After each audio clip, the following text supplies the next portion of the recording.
Saudando a todos, sejam bem-vindos às atividades da Semana de Avaliação 2020, Avaliar Transforma, utilizando os resultados da avaliação no planejamento e gestão.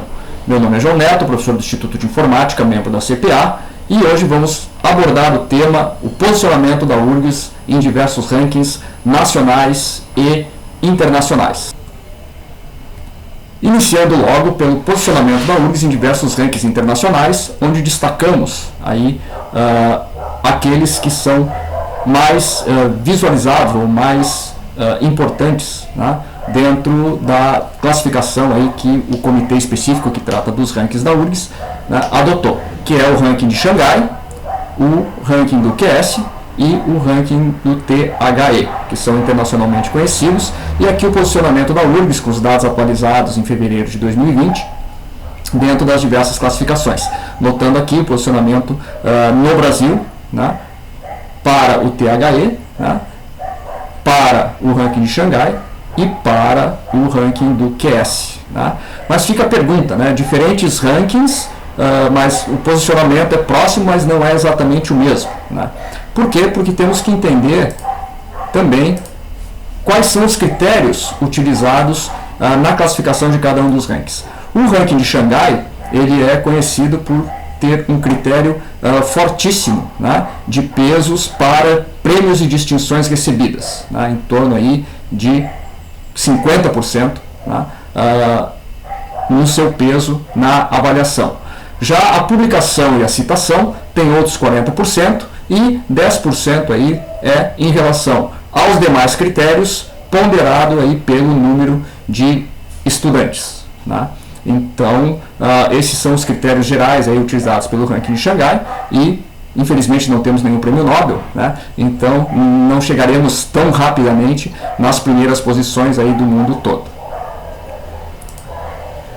A evolução do ranking de Xangai, a gente pode notar que a URGS se mantém razoavelmente estável, tanto no Brasil como na América Latina, né? Subindo um pouquinho aqui em 2019, né? Em relação aos demais congêneres aí da América Latina, e mantendo-se aqui na posição relativa do Brasil já desde 2015. Tá?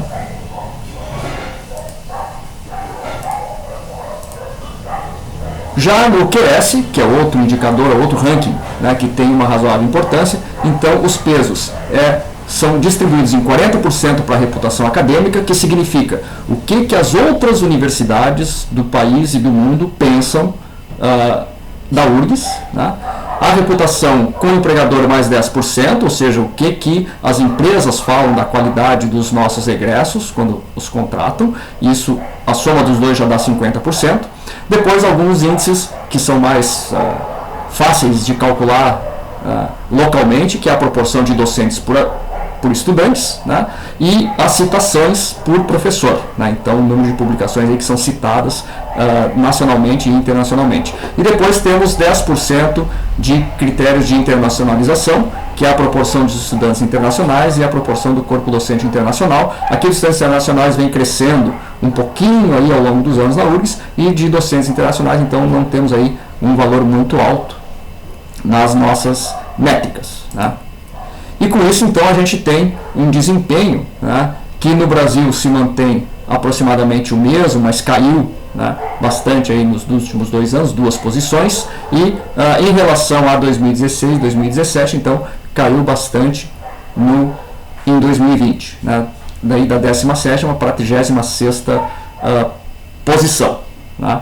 Então isso também deve ser interpretado ou olhado à luz, né, dos diversos investimentos ou restrições que tivemos, que pudesse então impactar aí nos índices que são utilizados para o cálculo do posicionamento no ranking. Também no THE temos aqui outros índices, né, outros critérios, né, e que a gente pode nominar. Então, de novo, a reputação acadêmica, que já tinha lá no QS, né, com um peso um pouco menor, né, proporção de alunos por professores, que também, né, existe lá no outro, no QS, mas também com uma proporção um pouco menor. A proporção de doutores, né, em relação a bacharéis, né, no corpo docente, então isso também é importante. Também doutorado concedido ao corpo docente, então o número de teses que são defendidas pelo próprio corpo docente aí ao longo do tempo. E a renda institucional, aí seja na captação de recursos com empresas ou licenciamento de patentes e outras fontes de renda que possam ter. Então isso é o critério geral de ensino e aprendizagem, que compõe 30%. Né? Depois a parte da pesquisa, né?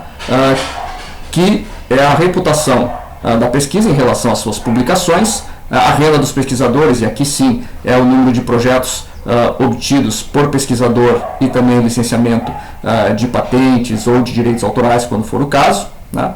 E os índices aí de produtividade, que é relativo ao número de publicações propriamente dito. Né? Depois as citações, que meio que se interrelaciona aqui com os demais índices, mas as citações têm um peso grande, né? Que é a influência da pesquisa, 30%.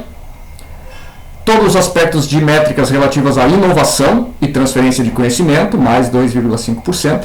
E depois também a parte de internacionalização, como lá no QS também é considerada. Nesse ranking, né, no THE, a URGS tem mantido o seu posicionamento em relação a 2019 e aumentou um pouco em relação aos anos anteriores. E aqui com uma pequena oscilação na América Latina, se mantendo basicamente na mesma posição.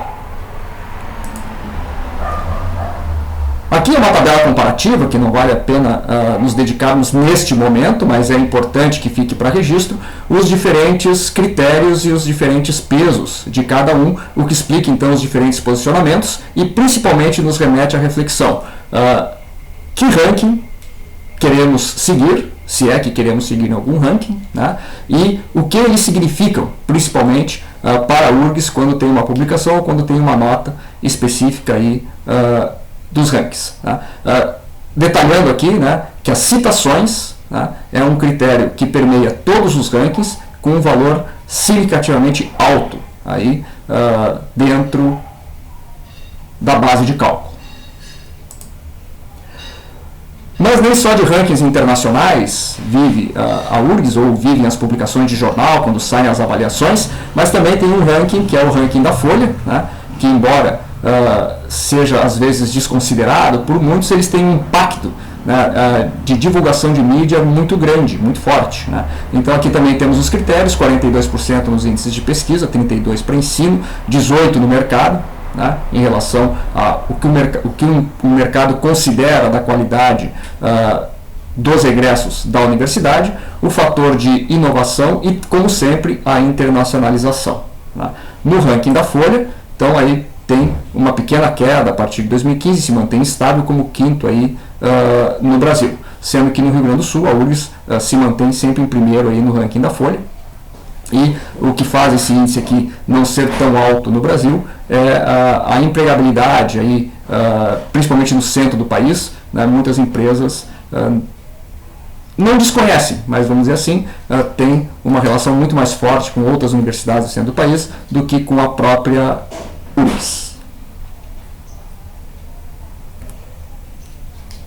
Com isso, fica a reflexão sobre os rankings, né, o que queremos para a universidade e o que esses índices significam, né, no desenvolvimento das nossas atividades, e ficamos à disposição aí para os contatos e debates sobre este assunto. Obrigado.